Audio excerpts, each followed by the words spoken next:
চিন্ময় দাসের কেন জামিন হলো না, আইনজীবী থেকে শুনুন। আদালত চিন্ময় দাসকে জামিন দেয়নি।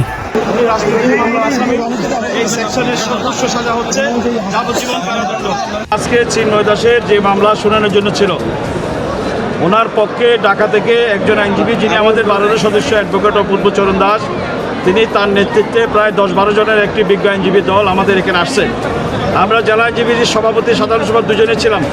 আমরা তারা যেন শুনানিতে কোনো ধরনের বাধাগ্রস্ত বা কোনো ধরনের কিছু না হয়, আমরা তাদেরকে সহায়তা করেছি এবং আজকে অত্যন্ত শান্তিপূর্ণভাবে আসামি পক্ষে প্রায় 20-22 মিনিট তারা বক্তব্য দিয়েছেন, তাদের জামিনের সপক্ষে যুক্তি তুলে ধরেছেন।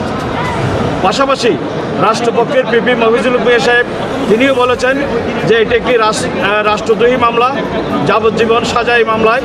এই মামলা বর্তমানে তদন্তাধীন আছে। এই মামলা জামিন পাওয়াটা ওনার উচিত হবে না, হকদার হবেন না। বিজ্ঞ আদালত উভয়ের বক্তব্য শুনে তাকে যার জামিনে আবেদন নামঞ্জুর করেছেন।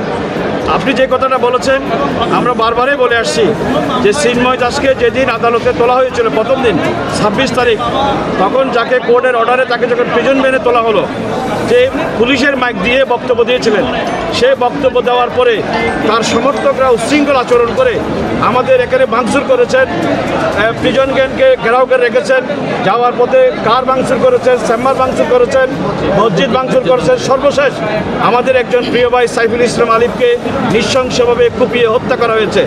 আমরা মনে করি চিন্ময় দাস যদি সেদিন মাইক দিয়ে কোনো বক্তব্য না দিতেন, তাহলে এই ঘটনার পরবর্তী ঘটনাটা আর হতো না।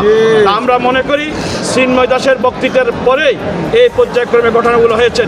আমরা পুলিশের সেদিন নিষ্ক্রিয়তা ছিল, তবে আমরা এটাই মনে করি চিন্ময় দাসের বক্তব্য না হলে এই ঘটনাগুলো ধারাবাহিকভাবে না হতো।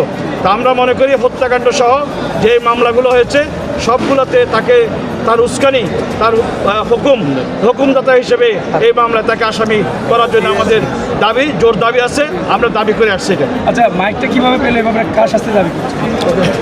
এটা আমরা যতটুকু জানি এটা পুলিশের মাইক ছিল। আমরা শুনেছি এবং আমি একটা ভিডিওতে দেখলাম, এটা সিএমপি লেখা আছে। তা আমরা মনে করি এটা প্রকৃত তদন্ত হওয়া উচিত।